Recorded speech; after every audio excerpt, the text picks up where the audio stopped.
Yes, you lovely lot on YouTube. Let's get straight into this trade recap for the day. We made $4,000, or just under, on both of our accounts.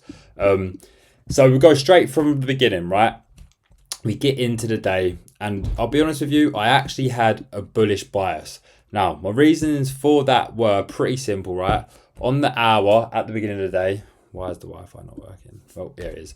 On the hour, we've clearly come up here and we've got left these highs. We've respected all these down here. On the 4 hour, you can see actually better, sorry. On the 4 hour, we respected this here. And then on the half hour as well, you can see that we've got this gap here that I wanted to be filled. I actually put it into the execution lab for the boys to see that I wanted this to be filled, and then we'll go higher.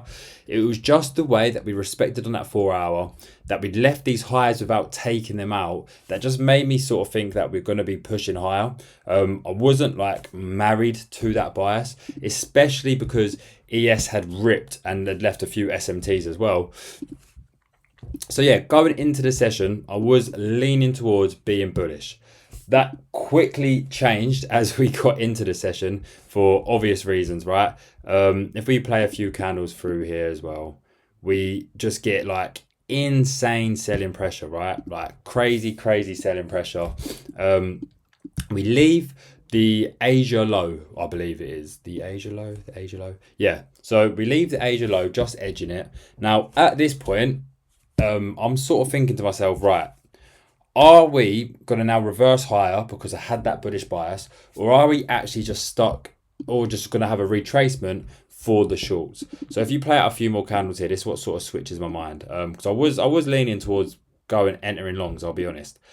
At this point here, I've marked out this BPR because I believe it's a 5 minute. Yeah, we have this clear 5 minute BPR. So I was waiting to see if price is going to come tap into that 5 minute BPR and then either go back up or carry on down. As you will see here, we come down, we don't tap into the BPR, and we get this huge push up. To me, that just screams manipulation. Like, sorry, all day long. The fact that we don't tap into the key area, a BPR being a very key area. Also, all of this low resistance liquidity. And then for us to just boom back up, like, I weren't buying that. And obviously, we had this sell side pressure as well. If we go to ES here, we are ripping, which is why we've sort of got mixed signals. But as you can see, there is also the SMT there as well. So now I'm not 100% looking for shorts. I want to see how we carry on from here. I did think that was clear manipulation though. So as you can see, we come down, we're respecting it, and we get the clear inverse. Now, when we get the inverse here, I'm thinking we could still just tap into this, right? Like, why not? But what sort of solves me is the fact that we go back up. And as soon as we go back up there, I'm now thinking, right, I actually do believe that this is going to go lower, purely because we're just not tapping into the areas. We've also got a huge unfilled 5 minute gap there as well on ES. So I do actually enter straight away on this second candle here straight away. As you can see, my break evens here. The reason why I was okay to enter this is because, in my opinion, for this to go higher, it has to tap into this BPR and take out at least take out this liquidity here, tap into this BPR, potentially even take out this low resistance. In my mind, there was no way it was going to go higher without doing that first. And obviously, my break even's there. So it's sort of risk-free. Obviously, it's not completely risk-free because it could have just ripped. But the way we had all of that sell side pressure, it just made me think that, that's not going to happen. And also, something else I thought to mention, during the session, we do actually inverse this 4 hour gap during the session. So that's also what actually completely swayed me to being on the bearish bias, which happens. So that happens, yeah, around about here. So at this point, I'm thinking, okay, we could well be bearish. We then get the manipulation. We then get the inverse. We have all of these key areas to hit. So I'm fine with that. I'm absolutely fine with that now to enter. I do. On the second minute candle here, we get our break even. So now we're break even. It's a risk-free trade. If we carry on here, I'll show you where I trailed my stop. So I trailed my stop there. Two reasons. Firstly, we've respected this, 1 minute, and then we close below it. So I don't really want us to go back up there.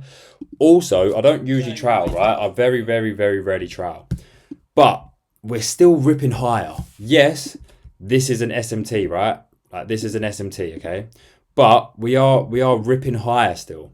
So I'm still a bit nervous about that. So I'm being more risk adverse. I'm just saving capital. Like I'm gonna make money at least this way. I'm more than happy to do that when the market's the way it is. Luckily, well, not luckily, I suppose luckily it comes down a bit further for us. And we actually do get from that SMT, we just get this huge move down, hitting full TP, a 2.84 risk to reward, 35 pip stop loss. It's a very, very good trade. Like I was saying earlier, it's sort of risk free because in my mind, it has to hit into any of this for us to go higher. So with the inverse, with the 4-hour inverse as well, it was a pretty nice trade. Unluckily for us, if we go to real time, you will see that we actually end up melting through this, which would have been a lovely, lovely trade to hold on to. To be honest though, I don't really trade that way. Because the amount of times I used to do that and then it would just go the other way against me. Like I like to have a TP on. Yes, sometimes things like this happen, but you're in, you're out. It's the way it is. So yeah, that is the full breakdown of why I took the trade, why I believed it to be a great trade, sort of risk free, and just under $4,000 for the day. So yeah, I hope that's all good. I hope that all comes across nice and easy. Follow the channel for more. Follow us on Instagram as well. And yeah, we'll see you soon for the next recap.